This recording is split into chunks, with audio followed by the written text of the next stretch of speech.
For those who are attending the EdTech Lounge for the first time, EdTech Lounge is a virtual space for faculty members to share their opportunities, challenges, and successes pertaining to remote and online teaching. Each week we have a faculty member who presents their successes and challenges with online and remote teaching for other faculty members to learn from their experiences. After the presenter has presented their talk, the session is open for Q&A, and you can ask any question that you have from the presenter, and the presenter will be answering to your questions. We have two presenters in our EdTech Lounge today. So we'll start off with Sana Siddiqui. Sana Siddiqui is a senior instructor in the Department of Psychiatry and student psychiatrist at the Aga Khan University. After her graduation from Dow Medical, she has completed her residency and in general adult psychiatry, and then joined the department as a faculty member. She is one of the core team members of the Year 4 MBBS Psychiatry Clerkship program and is interested in integrating technology in her clinical research and educational activities. With this, I would like to welcome Sana Siddiqui to our EdTech Lounge today. Over to you, Sana. Thank you so much, Abir. So let me share my screen.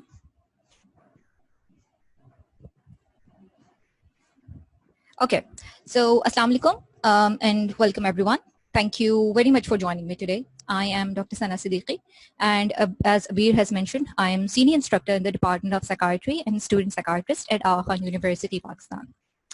Today, I'll be discussing how online learning came to our rescue during these difficult times and what I learned during this process of developing a 100% online curriculum.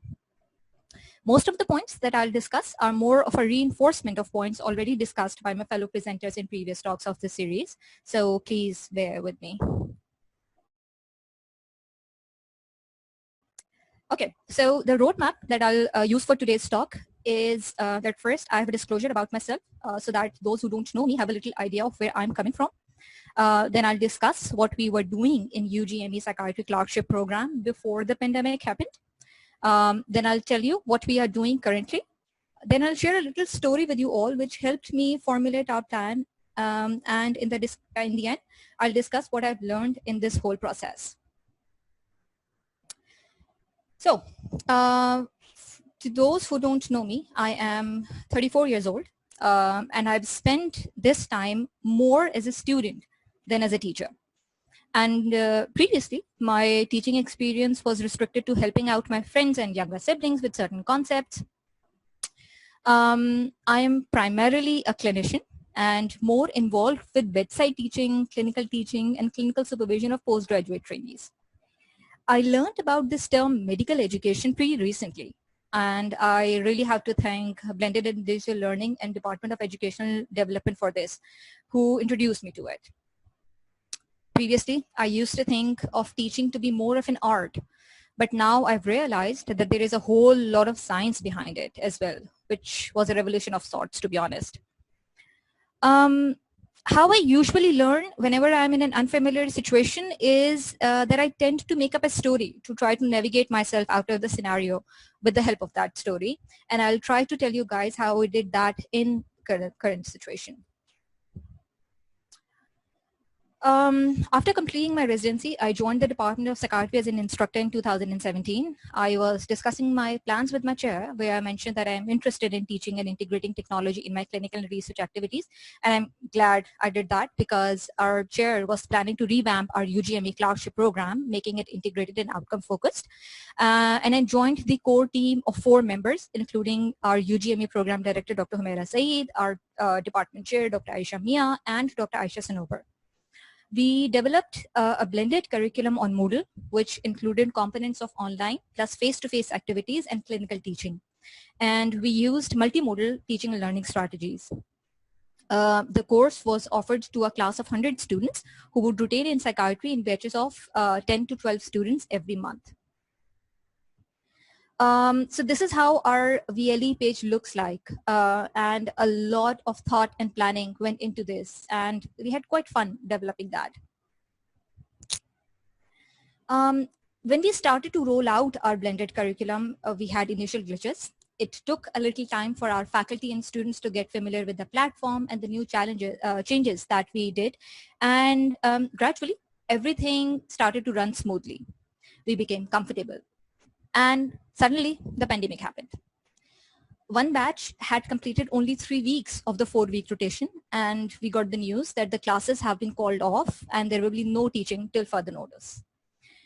In a way, it was good news, as we got some time to focus on our clinical response to everything being closed, how we will see patients in clinics and wards, and address mental health concerns of the general public.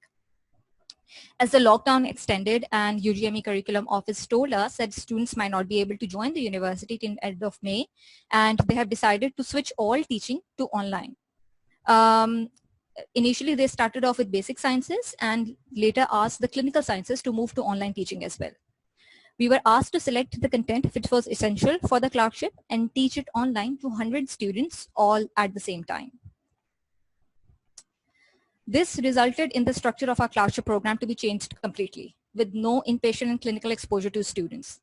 We had the task to modify our teaching and learning strategies and deliver content which will be relevant to students who have gone through the rotation, as well as the students who will rotate after the return to university. This needed some serious brainstorming, so the course team sat down together and developed a 10-hour curriculum focusing on mental health during a global crisis. We developed a 10-hour online curriculum with asynchronous and synchronous teaching delivered through VLE and MS Teams. This curriculum is spanned over 5 weeks with 1 hour teaching every Tuesday and Thursday. Again, we have used multimodal teaching and learning strategies to engage our learners, and we are currently using formative assessment methods to assess our students.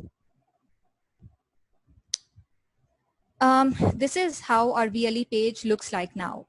I am indebted to BDL team for the training they conducted to prepare us for a blended curriculum back in 2017 and 18. We were better prepared for the shift to an online curriculum and anticipated the glitches and hitches of online teaching. Thankfully, most of our students have access to stable internet connection, and we haven't faced any major problems so far now that we are in the 4th week of our curriculum. Okay, so now I'll let you know how I anticipated the glitches and hitches and how we have addressed some of them. I mentioned in the beginning that I sometimes imagine a hypothetical situation to understand a scenario and prepare myself better to handle it. For this situation, I imagined what my response will be if anyone asked me to help them deal with a health emergency at their home. Like I mentioned, I'm a clinician, so this makes more sense to me. I will be asking some questions, and Abir, if you could answer those questions, or anyone who is interested can post their answers on the chat section, and Abir, if you can let me know, so that we see if we can help the imaginary person together to deal with this situation. This imaginary person has called me to ask how to manage a health emergency at home. So someone at home is having chest pain, who is elderly and is hypertensive, and they have suddenly started to have chest pain. And they're asking me how to help them. So my first question is that what should be my first step in addressing this concern?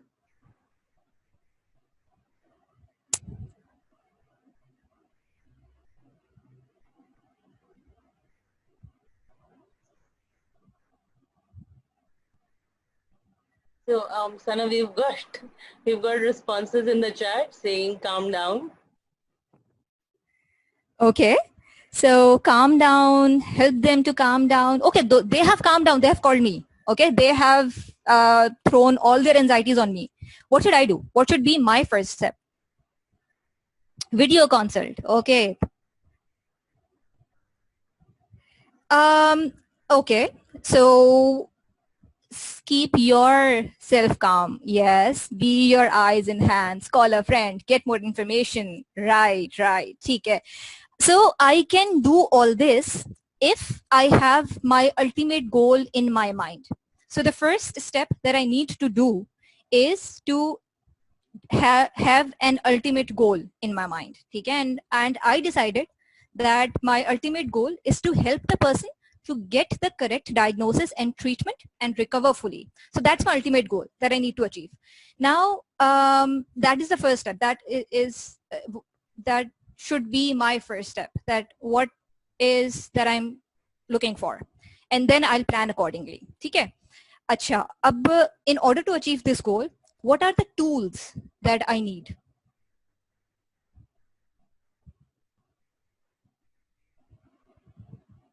So my ultimate goal is that I want this person to have the correct diagnosis and treatment and recover fully.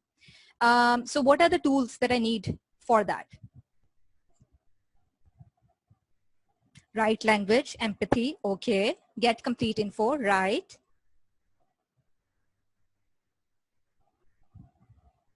Medical information, history, right. So they have told me that the patient has chest pain, he is hypertensive, the person is hypertensive.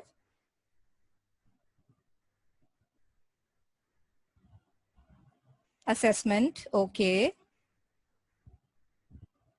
Medication history, ठीक है. Achha, I'm not going to treat this patient, ठीक है. I just have to ensure that the patient gets to the right facility and is treated efficiently. Is the person on drugs? Call the ambulance. Meds the patient is using, okay. Location, guide and direct to resource person. Right, great. So very good answers here. So there are some tools that I have put in here in my plan. So first, I will need to transport this person to a hospital which can deal with patient's condition efficiently and competently after I've taken the history, the drug history, the medication that the person is on. My next step is that I will need to transport this person to a hospital which can deal with patient's condition. Now there are several transport services available. There is Aman, there is Eidhi, there is Chipa, private ambulance, my own car. So these are the different tools that are available. Now I can either decide myself that what transport service I'm going to use, or some authority can do it for me. Like for example, the person who has called me can tell me that, okay, I'm going to use this transport service. So that is being taken care of. Whatever the mode of transport has been decided, I should know how it will help me achieve my ultimate goal. So that is very, very important. This will also help me to my ultimate goal will also help me to decide which mode of transport I need to use. And during all this, I also need to be aware that there could be delays in deciding about the mode of transport. So it's important for me to keep these delays in mind and manage them timely. Next, I will need the right hospital which caters to my patient's problem and a competent doctor to see this patient and investigate appropriately, aiding the right diagnosis and management plan. Here, like someone has mentioned that I can seek advice, I can take help. So here I can take advice from few of my trusted friends for this. The next question is that during all this time, when I'm thinking of taking advice from some people, what is it that I need to be wary of? I need to be cautious of what thing when I'm taking advice from other people?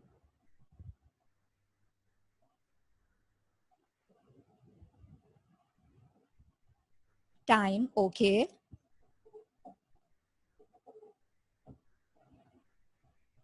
Expertise, affordability, okay. Situation of the person.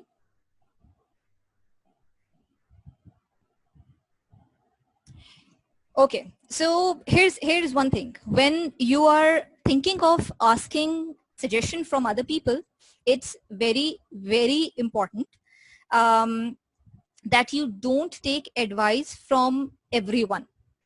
Okay, you should stick to someone who is competent enough to give you advice, and then you follow it in order to achieve your ultimate goal. Apart from all this, anything else that I need to keep in my mind? Few of you have mentioned this. People whose advice you trust, right? Bilkul. Agreed, Azra. That is the main important thing that you need to do. So it's important that you take advice from people whom you can trust. Okay? Apart from all this, anything else that I need to keep in my mind? Okay, someone has mentioned that another important thing that I really need to keep in my mind is that I should keep my patient's comfort in my mind as well. Keep checking with the patient if he's okay and needs anything else that will make the recovery easy for them. Keep updating them about the interventions that had been suggested in a language that they understand, and see if there is any input from the patient that can be incorporated into the plan. Right? So this was the hypothetical situation that I imagined, and this helped me to address the hitches and glitches that I was anticipating and in our online curriculum.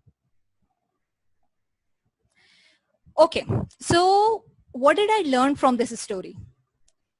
I learned that the most important step, in my opinion, is your learning outcomes, your ultimate goal. What do you want to achieve with this curriculum or with this session, for example? So your learning outcomes are very, very important. That is your ultimate goal. This will guide your lesson plan.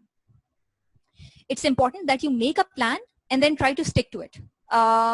So this will help you keep focused and choose the teaching and learning strategies effectively. It is extremely important that you know your platform. You should know what the ambulance service and the doctor you're consulting is capable of, because your excellent plan will fail if you don't know much about the platform you're asked to use to deliver it. If you don't have the time or energy to learn about the platform, then have someone present with you who knows the platform, so help is available if needed. There are hundreds and thousands of online educational tools available. Use them wisely. Again, your lesson plan will guide you which one to choose from. It's a good idea to use the ones you are familiar with, or get yourself familiarized with the tool before using it in an online session. Remember, your learners are smart and they can surprise you if you don't know more about the tool than them. With online teaching, another thing that you need to keep in your mind is technical glitches. Your perfect video didn't play. Learners can't hear the audio. Internet broke down. Your external speaker is using the online platform for the first time and doesn't know how to unmute themselves. For issues like these, keep cushion time in your lesson plan. And again, better to have a dry run well ahead of the session to be sure that your online session runs smoothly. A good team is a great asset, and make sure your team involve not only the content expert, but also someone who is familiar with the technology. Have an open conversation with your team, delegate tasks, and make sure each member knows what they're supposed to do during an online session. A good learning experience is impossible without your learners' engagement. So keep your learners in your mind when you're developing learning outcome, your lesson plan, or choosing educational tools. And last but not the least, take feedback from your learners, your presenters, your technical staff, your admin staff, and value it. Incorporate feedback as much as you can, because you're also learning from this experience as well. In the end, these are difficult times. Please stay safe, everyone, and remember to follow the precautions. Thank you so much.